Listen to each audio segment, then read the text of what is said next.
In the name of Allah, the most merciful and graceful. Assalamu alaikum, grade 5. Good morning, students. Hope you are fine. I am your computer teacher, Sayyid Ali Agdas. Today we are going to learn about introduction to GW Basic from chapter number 4. Our syllabus is almost completed, and now we are going to start revision from chapter number 4. Firstly, we should know what is the GW Basic. GW basic के इसके बारे में information पहले एक concept बता देता हूँ कि GW बेसिक होती क्या है। GW बेसिक एक प्रोग्रामिंग लैंग्वेज है। जैसा कि किसी भी चीज़ के साथ इंटरेक्ट करने के लिए हमें किसी न किसी लैंग्वेज का पता होना चाहिए। हम आपस में बात कर रहे होते हैं क्लास में, तो हमें हमारे दरमियान कोई ना कोई कम्युनिकेशन के लिए किसी न किसी लैंग्वेज की ज़रूरत होती है। तो इसी तरह कंप्यूटर के साथ हमें इंटरेक्ट होने के लिए डिफरेंट किस्म की प्रोग्रामिंग लैंग्वेजेस की ज़रूरत होती है। उनमें से एक प्रोग्रामिंग लैंग्वेज है GW बेसिक। ठीक है, अब हम इसकी रीडिंग स्टार्ट करते हैं। Basic stands for beginners all purpose symbolic instruction code. GW Basic is a simple programming language. It uses statements and commands that are written with letters of the English alphabet, digits, mathematical symbols and punctuation marks.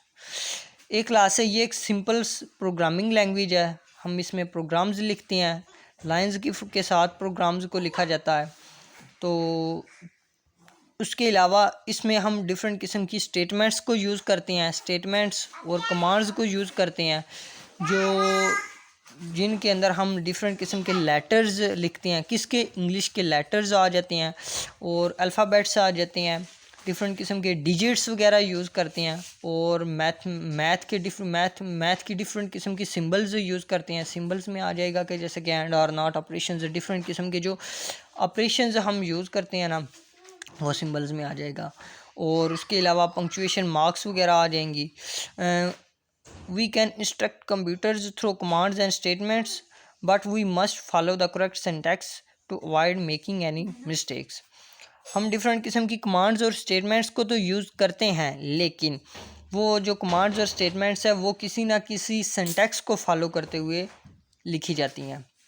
अब हम syntax की बात करते हैं कि syntax क्या होता है। ठीक है, सिंटैक्स किसी भी प्रोग्रामिंग लैंग्वेज में जब हम कोई ना कोई प्रोग्राम लिखते हैं तो उनको लिखने के कोई ना कोई रूल्स एंड रेगुलेशंस होते हैं। ठीक है, रूल्स एंड रेगुलेशंस जो होते हैं उनको हम सिंटैक्स कहा जाता है। उसके अलावा नीचे बात करते हैं कि words which are specially used in basic commands and statements are called keywords. हम इन रूल्स एंड रेगुलेशंस को फॉलो करते हुए हम क्या लिखते हैं? डिफरेंट किस्म के कीवर्ड्स को यूज़ करते हुए एक प्रोग्राम लिखते हैं। अब हम नेक्स्ट पेज की तरफ जाते हैं, मूव करते हैं।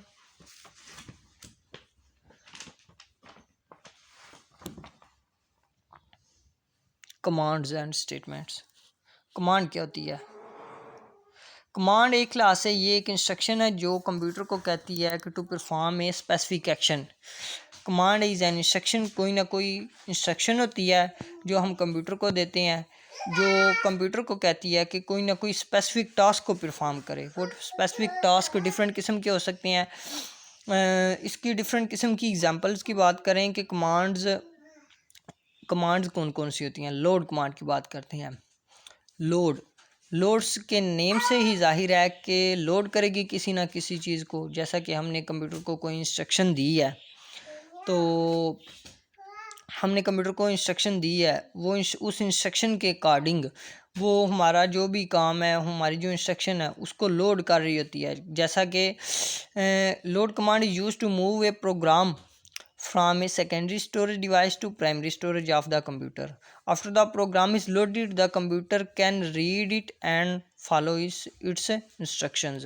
हमने कंप्यूटर को एक कमांड दी है कि वो प्रोग्राम है ना जो, उसको लोड करो। वो उस प्रोग्राम को लोड करेगी, यानी कि परमानेंट स्टोरेज डिवाइस से हार्ड डिस्क से प्राइमरी स्टोरेज का मतलब होता है कि रैम या मेन मेमोरी। हार्ड डिस्क से मेन मेमोरी, टेम्परेरी मेमोरी के अंदर वो उसको लोड कर देगी और उसके बाद जब प्रोग्राम लोड हो जाएगा तो कंप्यूटर उसको रीड करेगा और जो हमने इंस्ट्रक्शंस जो हमने या किसी भी यूज़र ने जो इंस्ट्रक्शंस कंप्यूटर को दी हैं और उनके ऊपर वो अमल पैरा होगा, यानी कि उसको फॉलो करेगा। नेक्स्ट कमांड की बात करें, लिस्ट कमांड।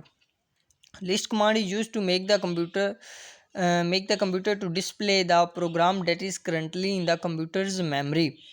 अब फ़र्ज़ किया है कि हमने कोई भी इंस्ट्रक्शन दी है कंप्यूटर को इंस्ट्रक्शन दी है, तो कंप्यूटर क्या करेगा कि उस इंस्ट्रक्शन के अकॉर्डिंग हमारा जो मेमोरी के अंदर प्रोग्राम चल रहा है, जो हम यूज़ कर रहे हैं मेमोरी, वो मोस्टली तो रैम में होता है ना, मेन मेमोरी में होता है, उसको डिस्प्ले करेगा। ठीक है, उसकी एक लिस्ट को डिस्प्ले कर देगा, उन प्रोग्राम्स की लिस्ट को, लिस्ट के प्रोग्राम के अंदर मज़ीद जितनी लाइंस है उनकी लिस्ट को लिस्ट कमांड है ना जो, उनको डिस्प्ले कर देगी।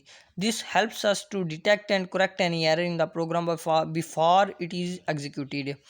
ये मोस्टली हेल्प हमें कर रहा होता है कि जितनी भी किस्म की एरर्स आ रही हैं हमारे प्रोग्राम के अंदर, जितनी भी एरर्स आ रही हैं उनको डिटेक्ट करेगा और उनको सॉल्व करेगा बिफोर इट इज़ एग्जीक्यूटेड, यानी कि एग्जीक्यूशन से पहले उसको डिटेक्ट करेगा और उसकी करेक्शन करेगा।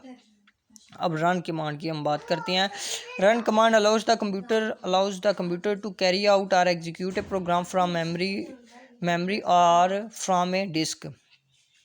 रन के नेम से ही ज़ाहिर है कि वो रन करेगी प्रोग्राम को, उसको एग्जीक्यूट करेगी, उसको कैरी आउट करेगी मेमोरी से, यानी कि जो हमारे पास टेम्परेरी मेमोरी है, टेम्परेरी तौर के ऊपर डाटा है जो उसके अंदर स्टोर किया गया है, वहाँ से वो परमानेंट स्टोरेज के दौरान उसको एग्जीक्यूट करेगी। We can instruct the computer to run a program from the beginning और फ्राम ए स्पेसिफिक लाइन, यानी कि इसके अंदर हम प्रोग्राम्स को लिखते हैं, लाइन बाय लाइन लिखते हैं। GW बेसिक के अंदर प्रोग्राम को लिखते हैं, तो उन लाइंस के अकॉर्डिंग ये कमांड उसको इंस्ट्रक्ट करती है कि वो उस प्रोग्राम को रन करे, यानी कि स्टार्ट से ले के एंड तक उसको लाइन बाय लाइन उसको रन करेगी। ठीक है, computer has to shut down all running programs before loading a new programme.